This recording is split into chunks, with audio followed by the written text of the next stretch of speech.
Hi guys, it's Andy from Man City Fan TV, and as promised in this video, what I'm going to do is I'm going to show you the document which we spoke about with Stephen from the Melbourne Blues, and his article is called Fair Play or Foul, and this was released in March 2020. So you can see it on screen and I will read through if you just want to listen. So on the 14th of February 2020, UEFA announced it had banned Manchester City from its competitions for 2 seasons and fined them €30 million. This almost a year after the UEFA investigatory chamber had finalised an investigation which had commenced in March 2019. The investigation revisited a previous financial fair play case against City, this some 6 years after it had been settled and after Manchester City had fully complied with all sanctions as had been required. UEFA revisited the case after the German newspaper Der Spiegel published allegedly leaked, stolen and hacked emails purporting that in 2014 City had provided UEFA with financial reports showing sponsorship funds, which were allegedly in direct investments by City's owners. UEFA found City guilty of falsely inflating sponsorship revenues when making submissions as part of the financial fair play compliance process. UEFA also charged City with breaching UEFA regulations, this for failing to cooperate in the investigation as conducted by UEFA's Club Financial Control Body, or the CFCB. Manchester City emphatically denied both charges and will appeal against them. The appeal will be heard in the Court of Arbitration for Sport, or CAS, at a date yet to be determined. It looks like boiling down to, and then there are 2 key areas.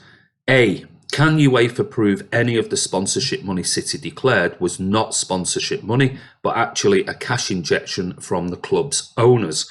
And B, can City prove they did fully cooperate with the UEFA Club Financial Control Body, or were willing to but denied the opportunity to do so? So those are 2 important questions on the appeal at CAS that both are going to need to be answered. The CAS appeal is a hearing and not a trial, and so the onus is on City to refute the allegations which brought the new charges. City will need to provide evidence to the CAS 3-man panel that the funds in question were received from sponsors.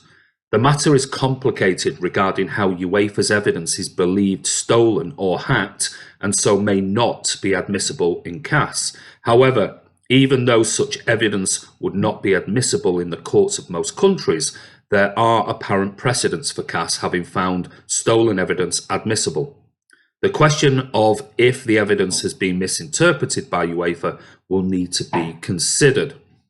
And the next part talks about CAS.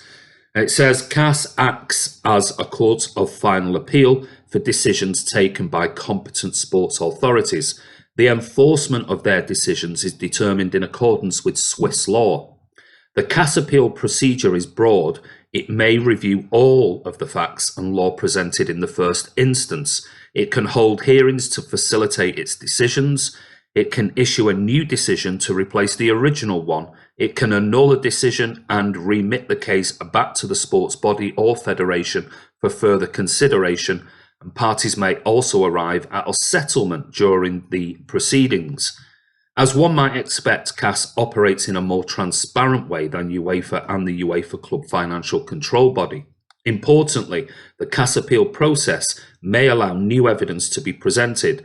This could favour City, who have said of UEFA's new charges, and in quotations, the decision contains mistakes, misinterpretations and confusions fundamentally born out of a basic lack of due process, and there remain significant unresolved matters raised by Manchester City FC. End quote. City also believe they can demonstrate that they were willing to fully cooperate with the UEFA CFCB as required, saying the CFCB referral ignored a comprehensive body of irrefutable evidence City provided. Prior to the appeal hearing, City will advise CAS of all the facts and legal arguments which support the appeal. They will also provide all exhibits and specification of other evidence on which they intend to rely. The three-man panel of the CAS may at any time seek to resolve the dispute by conciliation, and a settlement may be reached at the consent of both parties. So that's the first page in the document, and I'm going to move on and show you the next page, page 2. And this is the case of UEFA versus AC Milan. Now, a scenario of what City may now face can be taken from the very similar 2018 UEFA FFP case against AC Milan. Similar to the FFP judgment against City, the UEFA Club Financial Control Body found AC Milan had not complied with FFP break-even obligations during 2015, 16 and 17. UEFA imposed a tough sanction on AC Milan that they be banned from competing in UEFA club competitions for 2 years. This in this seasons of 2018-19 and 19-20. AC Milan appealed the UEFA ban in the CAS, as has City. In the appeal process, CAS agreed with UEFA finding AC Milan had alleged not met the required UEFA FFP break-even obligations. However, the CAS did not make a judgment and instead remitted the case back to UEFA. This so they might, and in quotes, consider the imposition of a more proportionate sanction, end quote. In other words, the CAS found the UEFA sanctions against AC Milan were too harsh and so provided UEFA with the opportunity to correct this. As one might have expected though, UEFA then played hardball and reassessed the original FFP breaches by AC Milan, not only for 2015, 16 and 17, but also 2018. On this basis, UEFA then revised their decision and, amongst other things, banned AC Milan for the 2 seasons of 2022-3 and 2023-4. This, unless they were break-even compliant by the 30th of June 2021. AC Milan then appealed this decision in the CAS, and to cut a long story short, legal proceedings were terminated when both parties eventually agreed the UEFA CFCB decisions be set aside and replaced by one mutually agreed to. The ban on AC Milan competing in UEFA Europa League competitions was reduced from 2 seasons to 1, which is the 2019-20 season. UEFA and AC Milan each paid their own costs and the award was made public. If City and UEFA do not arrive at a settlement during the appeal and the CAS remits the case back to UEFA, just as in the case against AC Milan, UEFA will review the decision against City. This may eventually result in a compromise settlement acceptable to both parties, as with AC Milan. Whereas such a settlement appears possible due to the massive potential consequences for both City and UEFA, it does appear, however, that, as in the case of AC Milan, there is much legal wrangling ahead before any such settlement may be possible. The next is a question. It says, why did UEFA reopen the previously settled case against City? And it goes on to say, it seems strange after 6 years UEFA decided to revisit the 2014 FFP settlement. This after City had complied with all sanctions and the case was long over and done with. It's stranger UEFA wanted to reopen a case based on dubious evidence allegedly stolen and or hacked, which came from a person named only as John of the Football League's website and then published in the discredited German newspaper Der Spiegel. In 2018, Der Spiegel was the subject of Europe's biggest journalistic scandal in years. A staff reporter was found to have fabricated facts and falsified stories for years. Even Der Spiegel said the scandal, in quotes, raises questions about internal structures here that must be addressed immediately, end of quote. On this basis, it might be thought UEFA did not need much prompting to reopen the 2014 FFP against City and perhaps had a predilection to do so. The UEFA investigations, it goes on to say, on reaching the 2014 settlement, UEFA had considered City's breach of their FFP rules. This included the value and source of funds and sponsorships, including income from City's commercial partners, City's £350 million sponsorship by Etihad Airways, and other deals said to have contributed £47 million, these from image rights and intellectual property in 2012-13.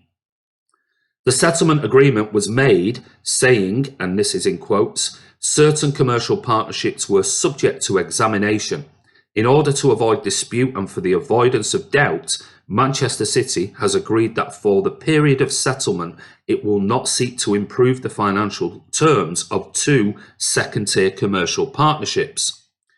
End of quotes. UEFA also required, back in quotes again, the compliance with the settlement agreement will be subject to ongoing and in-depth monitoring in accordance with the applicable rules. In this connection, Manchester City also undertakes to provide the UEFA CFCB with a progress report evidencing its compliance with all relevant conditions agreed on a 6-monthly basis. Now, moving on, it continues on this to page 3, which I'll show you now. It can be seen the 2014 settlement was made on the basis UEFA had thoroughly examined City's funding, and also their due diligence had not only thorough but also ongoing. This all the way to 2015 when the sanctions expired. It cannot be refuted that City did their part in complying with all the UEFA sanctions, thorough examination of their financials, and then ongoing and in-depth monitoring. The settlement between UEFA and City was then agreed upon by both parties, yet 5 years later, UEFA claimed they were no longer convinced that their own due diligence, ongoing scrutiny, and examination of City's financials had been adequate. Rather than honouring the settlement, as had City, UEFA reopened the case and then imposed additional and even harsher sanctions, including a 2-year ban. It seems remarkable not only did UEFA decide to reopen the original investigation, but that this was done on the basis of information received from dubious sources via Der Spiegel, a German news agency not afraid of the truth, but whose integrity has been severely questioned in recent times. The next part goes on to dubious information from dubious sources, and it says Der Spiegel published allegedly stolen and hacked emails from the Footy Leaks website, some purportedly from key staff, Manchester City staff, detailing how the club would need to obtain additional sponsorship funding if they were to meet UEFA FFP requirements. City in response has said the emails were misinterpreted and do not confirm any wrongdoing. It is alleged the source of some emails was City's own information technology system.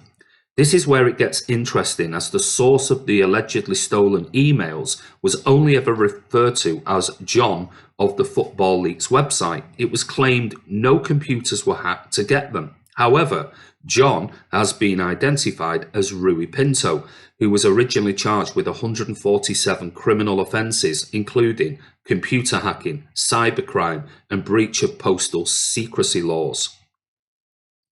Most of the crimes Pinto is accused of are related to the unauthorised accessing of confidential data.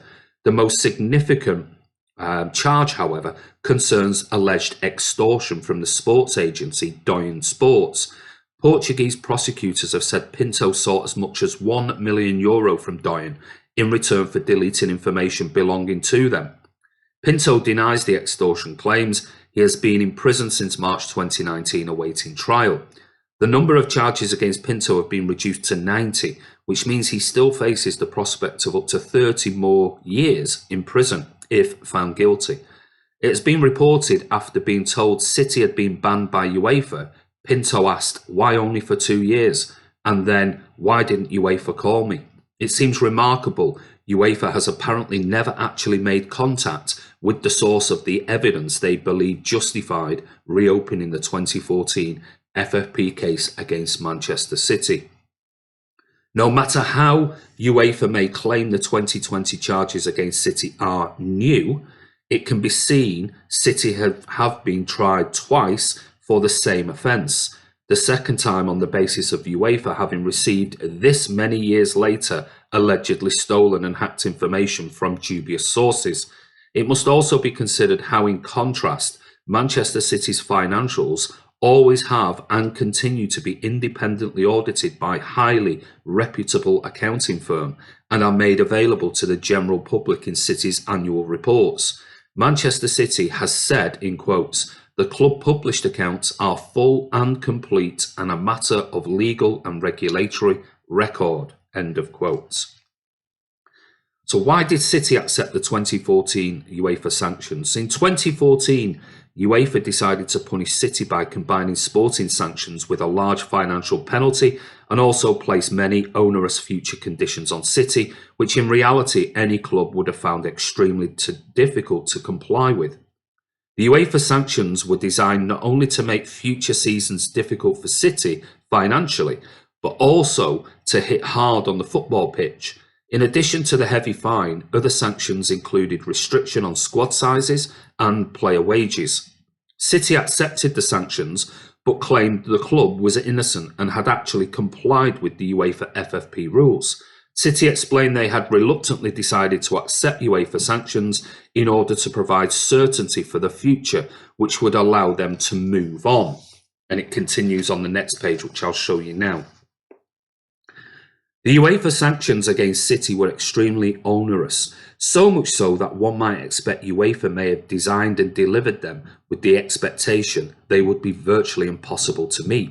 The sanctions were many, including a €60 million fine, a reduction in the number of players City could have in their Champions League squad, this to be reduced from 25, allowed for all other clubs just to 21.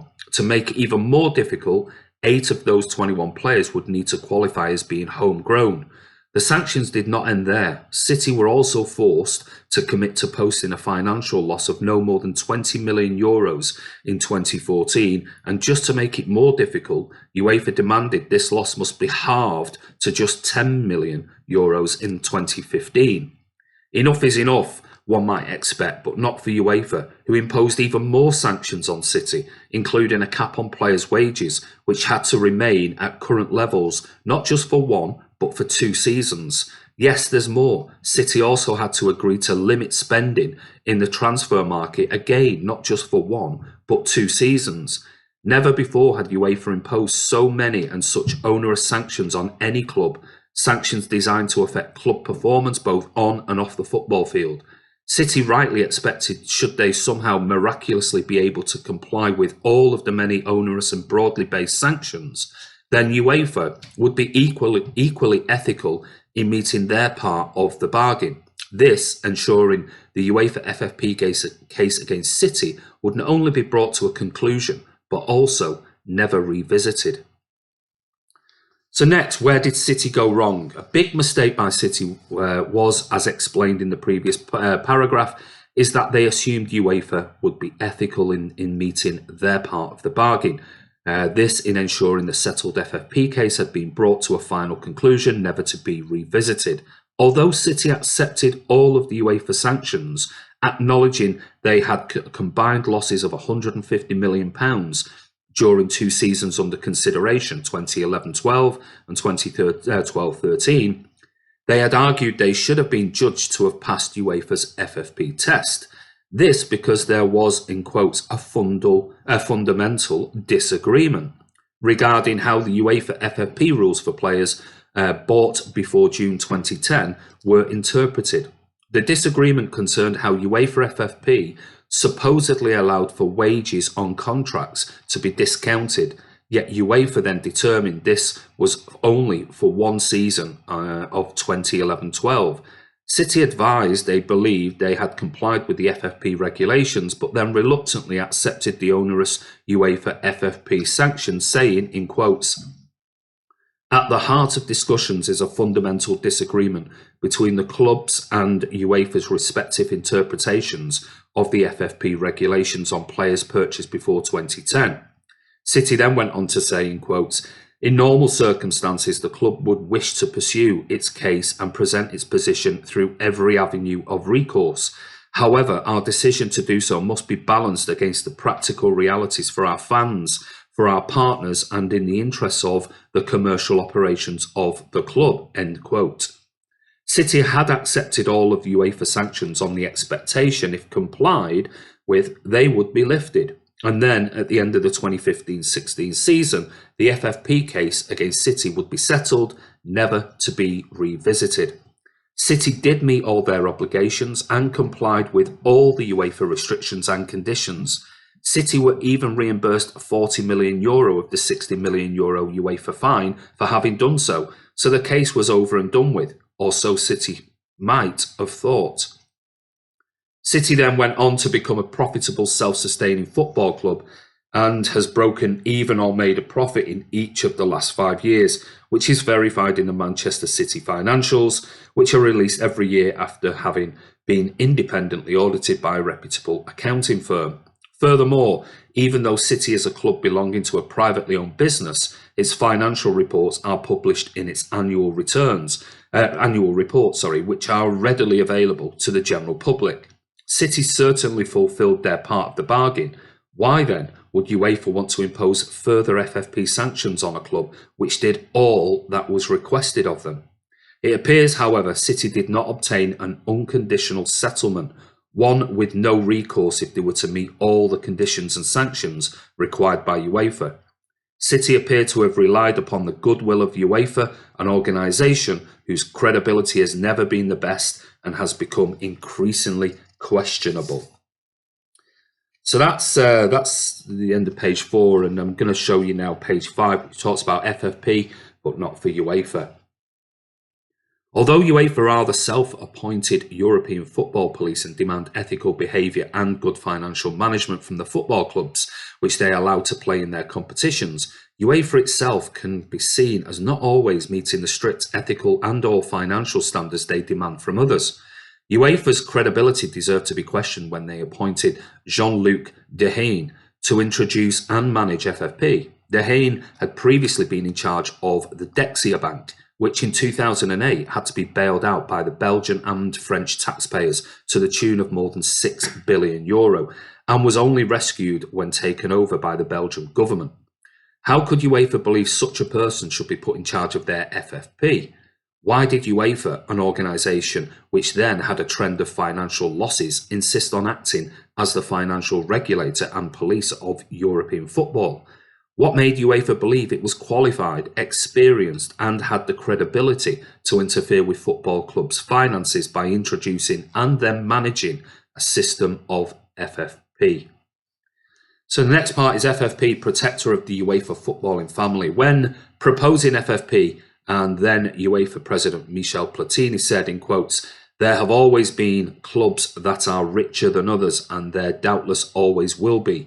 All we want is for clubs, richer and poorer alike, to spend no more than they earn and to balance their books, this being the only sure way for them to survive," end quote.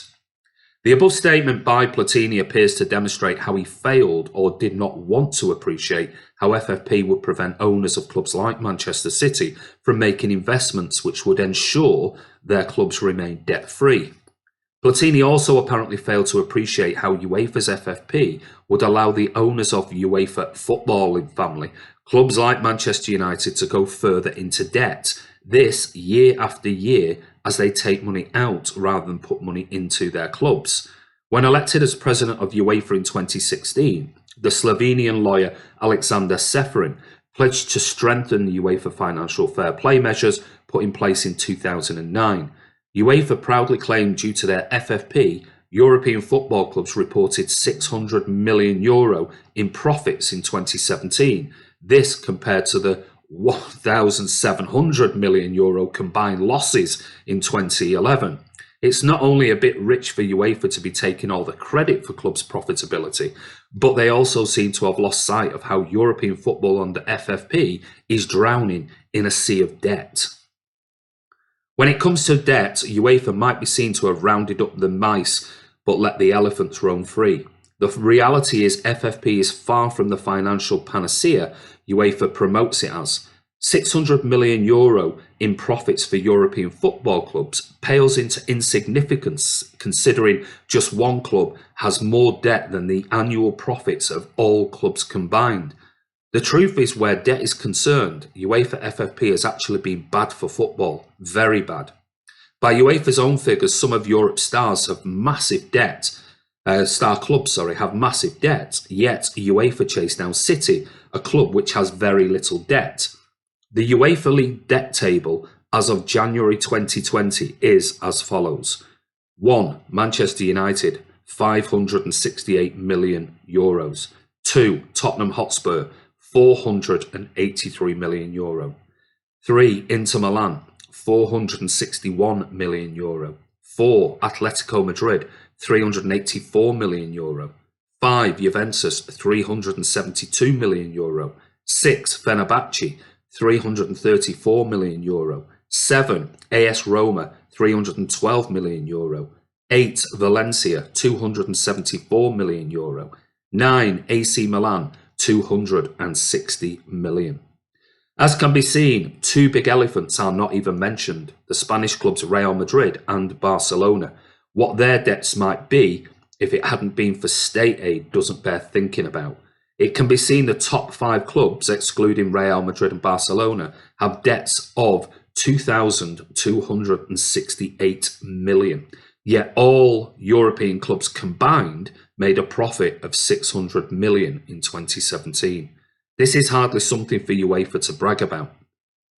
In 2019, Barcelona were reported to have increased gross debt to €880 million after buying Antoine Griezmann for €120 million from Atletico Madrid. He was the third most expensive signing in football history. Although it's apparent UEFA are highly concerned that Manchester City should not spend too much on players, their approach to Spanish clubs appears very different. For example, when Barcelona splashed the cash on Griezmann, they were applauded by UEFA for doing so. UEFA's official statement saying, in quotes, France's golden boy Antoine Griezmann has joined Barcelona on a 5-year deal after ending his 5-year spell at Atletico. UEFA.com polishes our shrine in his honour. This is the hypocrisy of UEFA's FFP at its finest. Their FFP doesn't take a club's gross debt into consideration. Barcelona and Real Madrid built their success on debt incurred before the introduction of FFP, is UEFA's claim. Fair enough, perhaps, but does this make it acceptable that those debts are not only paid off, but in some cases are allowed to increase year after year under FFP? This seems very much at odds with Platini's justification when introducing FFP, saying, in quotes, all we want is for clubs, richer and poorer alike, to spend no more than they earn and to balance their books, this being the only sure way for them to survive, end quote. On to the next page.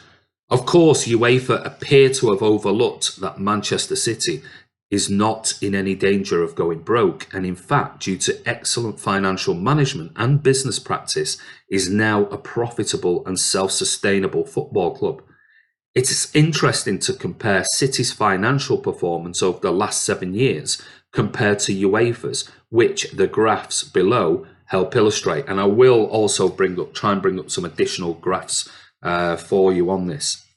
One might think UEFA would be better to concentrate on managing football competitions, this rather than a system of FFP, which should perhaps be managed by an organisation that specialises in finance and understands the importance of debt in relation to profitability. UEFA need also consider there is no other industry which allows an external association to regulate financial performance by turning a blind eye to debt, whilst at the same time restricting owners from investing in their own businesses. The next part goes, football goes deeper into debt under UEFA FFP. UEFA FFP operates on the principle, so long as clubs' revenues are large enough to cover repayments on debt, then debt is not a problem. Whereas in most cases this may be true, the anomaly, however, with FFP and good financial management is there's no requirement for a club to pay off any of their debt, and indeed under FFP it's actually okay to go deeper into debt. This is akin to having a very large mortgage on a house. You have a good job though and earn enough to make the monthly mortgage payments. However, at the end of the year, you take back all of the mortgage payments and borrow some additional money too, which is all added onto your mortgage. At the end of the year, you have not reduced but increased the size of your mortgage. the actual equity you have in the home has actually decreased. Although your earnings are enough to pay for the mortgage, you go deeper into debt. This is not really responsible financial management, as the next year you are at a greater financial risk. Should circumstances change in the coming years, for example, if interest rates increase, property values or your personal income decreases, or some unforeseen payments need to be made, then serious financial trouble may lie ahead. Allowing football clubs to not pay off or to go deep into debt is not good for the game. This, no matter how loud UEFA may wish to shout about their FFP having improved the financial health of football. The reality is, under FFP, football net debt has increased 25% from £6.2 billion to £7.8 billion. A massive problem which sees money being taken out of rather than put into the game, at which is being fueled by UEFA's FFP focusing on short-term profitability rather than ever increasing debt. When you consider if FFP was to include debt, the likes of Manchester United, Real Madrid, Barcelona would not pass the test. You can perhaps see why UEFA designed their FFP system so that astonishingly debt would not be a consideration of a football club's financial health. Yet absurdly, UEFA FFP not only encourages debt, but at the same time limits owners from investing into clubs, a business financial model unknown in any other industry due to its anti-competitive nature, and which, if challenged in court, is likely to be found illegal. One can only hope Manchester City will do the football world a favour and take on UEFA and FFP and bring an end to its anti-competitive format. Carrying on to the next page, Manchester City's owners are financially responsible. They do not operate by gearing up the club's debt every year, yet they are forbidden under FFP to invest in their own club, as FFP demands they must not spend more than they earn. This, even though they desire to spend their own money, not money they have borrowed or for which they have mortgaged club assets against. In 2016, Real Madrid won the European Champions League. This the same year the European Commission ordered both Real Madrid and Barcelona to repay millions of euros to the Spanish government. 3 separate investigations into the relationship between Spanish football clubs and the state found the 2 biggest clubs in La Liga had received favourable treatment, which was in violation of the EU rules for state aid. The European Commissioner in charge of competition policy said, and in quotes, "Using taxpayers' money to finance professional football clubs can create unfair competition. Professional football is a commercial activity with significant money involved, and public money must comply with fair competition rules. The subsidies were investigated in these cases did not." UEFA apparently had thought it would be okay for some clubs, but not others outside of Spain. It must be mentioned, however, the General Court of the European Union overturned the decision that Real Madrid had received €18.4 million in illegal state aid in a transaction involving municipal land. All the same, much of the Real Madrid's funding, whether deemed illegal or not, did not come from earnings or sponsorship, which apparently UEFA were willing to overlook. It can be seen UEFA FFP operates in one way for some clubs and differently for others. It also seems astonishing that in 2017 La Liga, the Spanish football governing body, had the audacity to demand that UEFA open investigations regarding possible breaches of financial fair play by Manchester City and Paris Saint-Germain. It's also difficult to believe Platini did not know the type of FFP he was proposing would protect clubs like Real Madrid and Barcelona from new competition. This from clubs like Manchester City, whose owners were willing to invest in their clubs rather than use them as cash cows. This is perhaps explained when on the 23rd of May 2014, Platini, as UEFA's president, proudly said the move to impose financial fair play sanctions against Manchester City was a historic moment for football. Platini told Sky Sports News in quotes, "The people at Manchester City are not happy. The people of PSG, they are not happy. But I think Manchester United, Everton, they are happy. It's very subjective. We have to follow the regulations, but I think it's an historical moment and a good moment for football. My wish is not to kill the clubs. We have fair play to help the clubs have better governance, end quote. So it's hard to deny Platini's claim. FFP is very subjective, but anything most else, he says, appears highly questionable. So do as we say and not as we do is the next part. After having introducing FFP supposedly to ensure football clubs would be ethical and not spend more money than they earned, Platini, as a former UEFA president, was banned from football for ethics violations. Swiss prosecutors accused the then FIFA president Sepp Blatter of having made a disloyal payment of £1.6 million to Platini, who in response claimed the payment was for legitimate consultancy work with FIFA. A small problem for Platini, however, was he had received the payment in 2011, some 9 years after his initial payment for work with FIFA had been made. Also, the payment was coincidentally made to Platini by Blatter just 3 months before Blatter was re-elected as FIFA president. Both Platini and Blatter were placed under formal investigation by FIFA's Independent Ethics Committee in September 2015. The FIFA Ethics Committee said Platini, in quotes, did not show commitment to an ethical attitude and lacked respect for laws and regulations, end of quote. This said of the man who had been so keen to enforce ethics and fair play on football clubs with FFP. Platini and Blatter were both found guilty of ethics violations and banned from football for 8 years. FIFA's Appeals Committee reduced the ban to 6 years and Platini's ban was further reduced to 4, this after an appeal to the CAS. But wait, there's more. In 2019, Platini was arrested in relation to the awarding of the 2022 World Cup to Qatar, who he is known to have voted for. I'll move on and show you the next page. Platini's legal representative said, in quotes, he has done absolutely nothing wrong and affirms he is totally unrelated to the facts which are unknown to him, end of quotes.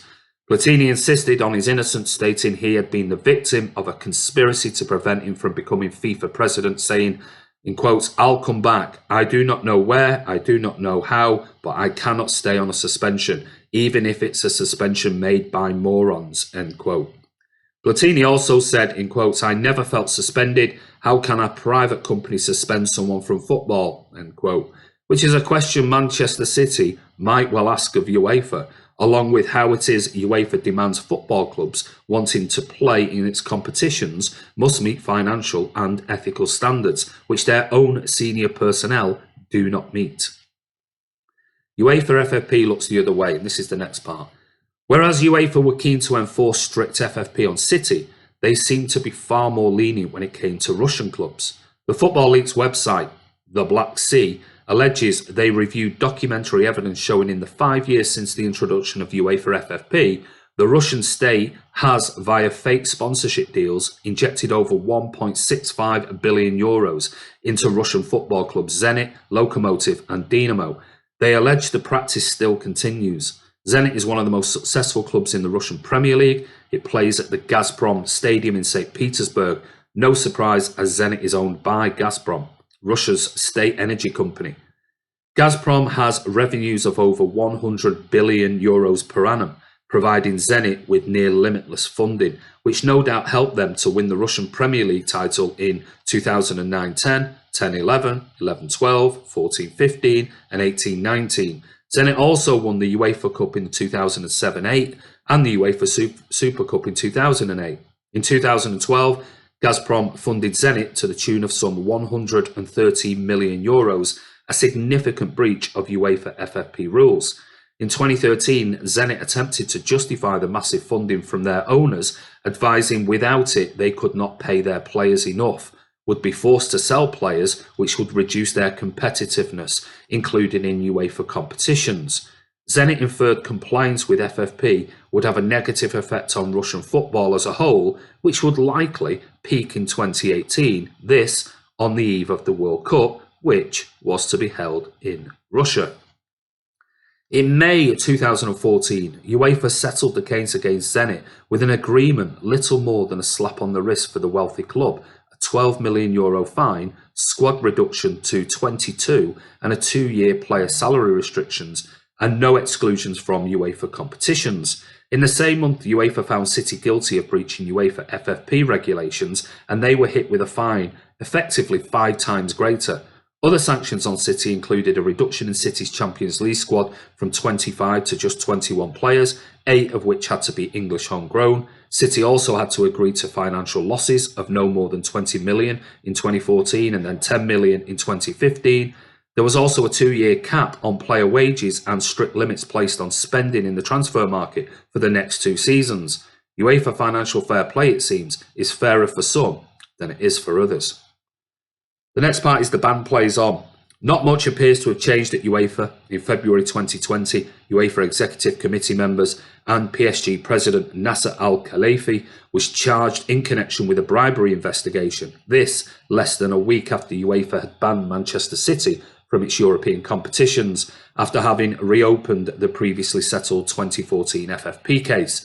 The Swiss Attorney General's office announced Al-Khalifa had been charged with inciting former FIFA Secretary General Jerome Valcke to commit criminal mismanagement in relation to the awarding of media rights for FIFA tournaments. The 3-year probe has seen Valcke accused of accepting bribes in return for television rights, including staying rent-free at an Italian villa bought by UEFA's Al-Khalifi, who is also the chairman of beIN Sports Media Group.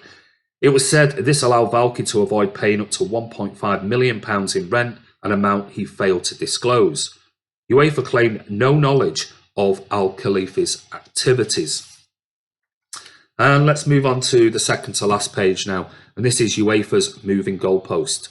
City's impending CAS appeal will be about defending the 2 UEFA charges made against them and not the overriding issue of UEFA FFP actually fair or even legal.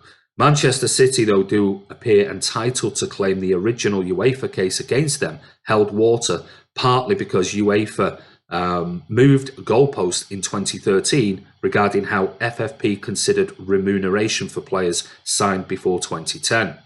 UEFA appeared to suggest any FFP losses attributable to player contracts undertaken prior to the 1st of June 2010 would be favourably treated in FFP calculations, this providing, in quotes, the club, reports a positive trend in the annual break-even results, in brackets, proving it has implemented a concrete strategy for future compliance, end quote.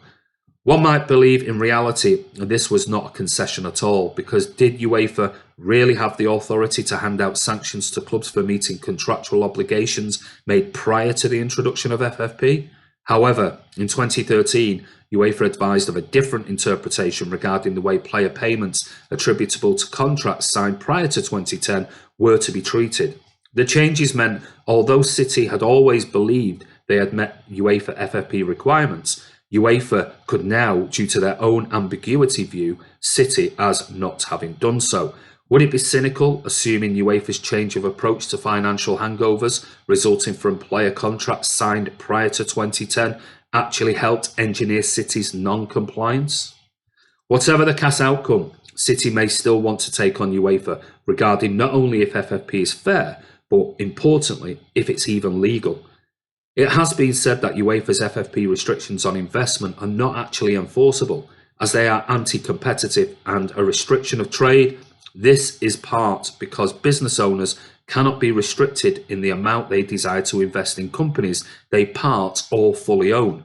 The anti-competitive and restriction of trade arguments are unlikely to be considered in City's CAS appeal, but may, however, at a later date be pursued by City in the Swiss Supreme Court and/or the European Court of Human Rights, something UEFA will surely dread.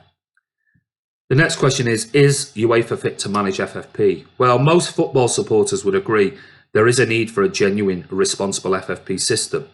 When a football player can earn in 1 week what it takes an average man in the street 20 or 30 years to earn, when clubs like Manchester United are allowed to go deeper into debt year after year because their owners take money out of their club and the game of football, then something surely has to change to ensure clubs remain viable.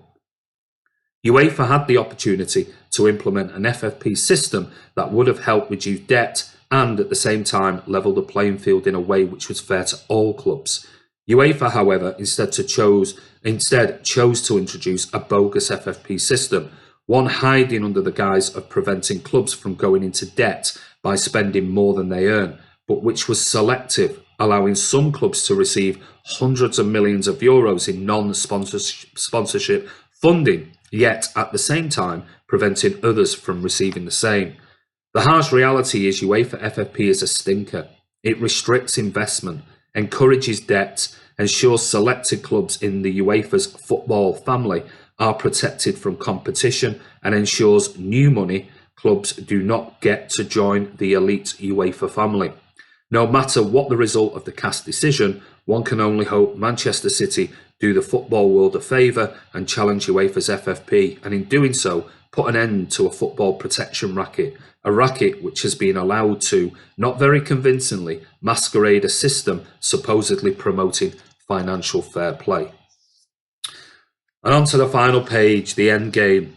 It appears somewhat ironic Manchester City now find themselves facing additional charges for alleged FFP offences from a UEFA case harking back to 2014, one which may not have actually been enforceable by law. It's even more ironic that having met all the requirements of the original UEFA FFP settlement, City were tried again and handed even stricter sanctions. The final irony surely being the additional charges against City were made based upon dubious evidence from dubious sources. The three-man CAS panel has a lot to consider, much of which appears to favour Manchester City. Considering the harshness of the UEFA sanctions and the massive implications and consequences for both UEFA and City, the CAS may well remit the case back to UEFA, requiring them to, in quotes, consider the imposition of a more proportionate sanction, end quote, which will mean they reluctantly will need to review the sanctions against City, including the 2-year ban from UEFA competitions. Should the CAS remit the case back to UEFA, they may play hardball as they did with AC Milan. After much legal wrangling, there may be a revised decision acceptable to both parties. One can only hope if there is, then both parties will be ethical enough to abide by it, so it won't resurface again in another 6 years' time, or whenever UEFA might want to have another dig at City and their owners. And that is a wonderful, wonderful article, in-depth article written by Stephen from the Melbourne Blues. And I just wanted to put that out there because you can listen to this, or you can read through it as I'm reading through it on the screen. But you've got it there to read back at a later date, should you wish. So anyway, hope you enjoyed that. Thank you again to Stephen for allowing me to read from that and show his articles. And yeah, if you want to comment about it, then please make your comments below this particular video or in the podcast. We'll put this on SoundCloud as well, in an audio format only, so you can listen to it if you wish to. But anyway, this is Andy from Man City Fan TV. Thank you for taking the time to listen to it, and once again to Stephen. Take care, stay safe, and we'll see you soon.